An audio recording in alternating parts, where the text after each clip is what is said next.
Halo, komunitas analitis ing tutul karo sampeyan sistem guru markets. Ayo miwiti karo data ringkesan perusahaan. Yen sampeyan kasengsem, sampeyan bisa ngaso. Disaranake ndeleng saben indikator organisasi kanthi luwih rinci. Kita bakal nganalisa indikator dasar utama perusahaan karo sampeyan. Deckers Outdoor Corp, ticker DEC. Review adhedhasar data saiki ing 26 Mei 2025. Miturut klasifikasi guru, markets perusahaan Deckers Outdoor kalebu subkategori Clothing Brands, 46 organisasi njupuk bagian ing comparison, kang cukup wakil. Asil kanggo perusahaan sing diteliti yaiku 2,5 saka 10 poin. Skor rata-rata kanggo subkategori punika 1,3 terms. Yen sampeyan ndeleng kanthi wiyar ing pasar kita kabeh. Kita bisa nyatet yen rating rata-rata kanggo pasar saham AS minangka 1,9 poin. Marang skor perusahaan 2,5 Deckers Outdoor. Bandingake dinamika rega saham perusahaan Deckers Outdoor Corp lan saham subkategori. Kita bisa ndeleng sing liwat pungkasan 12 sasi saham Deckers Outdoor Corp nuduhake owah-owahan minus 32,6%. Marang dinamika rega ing subkategori minus 4,1%. Kapitalisasi pasar perusahaan Deckers Outdoor gunggungipun 15,34 miliar dolar. Lan kapitalisasi pasar subkategori punika 267 US dolar miliar. Regane buku perusahaan punika 2 US dolar 51 sen miliar. Kanthi kapitalisasi subkategori 52 US dolar miliar. Kanthi bandingake saham pasar lan nilai buku, kita bisa ndeleng ing ngisor iki. Saham dikuasani Deckers Outdoor ing subkategori nalika netepake nilai pasar 5,752%. Regane buku 4,824%. Taksiran panggabungan organisasi saka pasar lan nilai buku saka subkategori ala minus 1 titik. Utang organisasi punika 0 US dolar 27 sen 6 miliar. Utang kanggo nilai buku punika 11% saka usaha. Asil kanggo tingkat utang perusahaan, apik, 1 titik. Nilai pasar saham perusahaan kanggo rasio laba yaiku 15,9. Kanthi rata-rata kanggo subkategori 22,6, iki 30% luwih murah tinimbang ing subkategori. Evaluasi rega saham perusahaan kanggo rasio badi dibandingake karo perusahaan ing subkategori apik 1 poin. Mediawiki kanggo pungkasan 12 sasi ana 966 US dolar mayuta-yuta. Badi digambaraken kanggo sabanjur 12 sasi samestine 1026 US dolar mayuta-yuta. Taksiran indikator keuntungan mangsa sing digambarake dibandingake karo perusahaan ing subkategori apik 0,5 poin.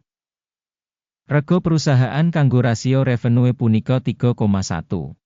Rata-rata kanggo subkategori punika 1,5, kang 107% luwih dhuwur tinimbang ing subkategori.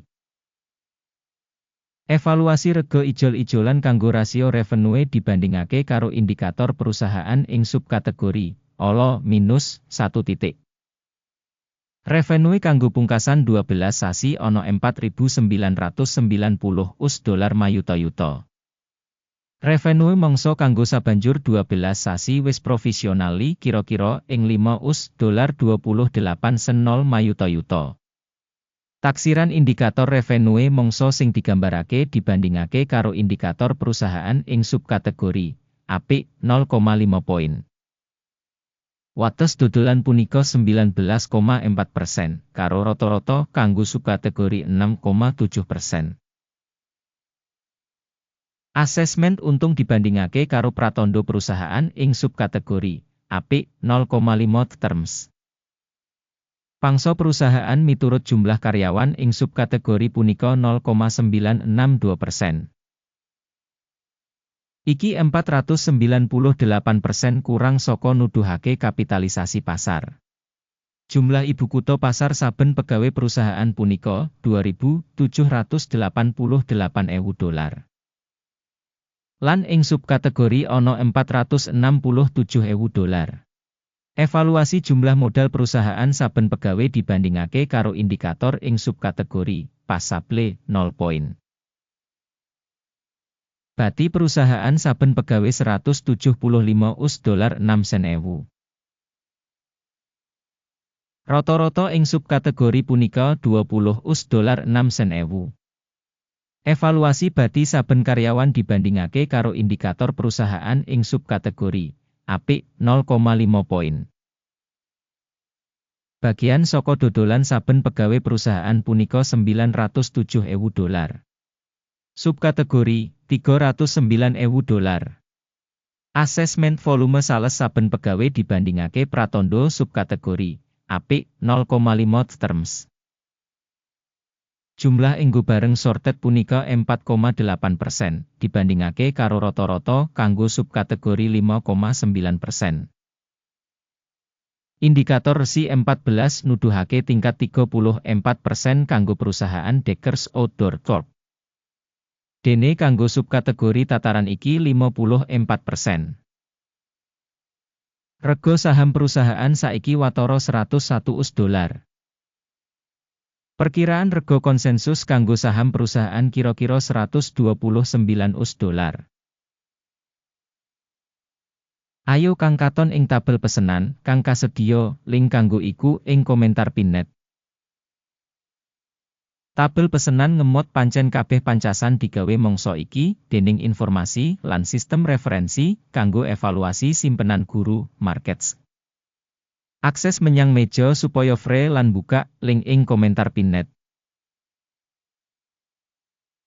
Minangka asil saka analisis Deckers Outdoor, sistem informasi lan referensi penilaian guru, markets kaputusan ing ngisor iki digawe.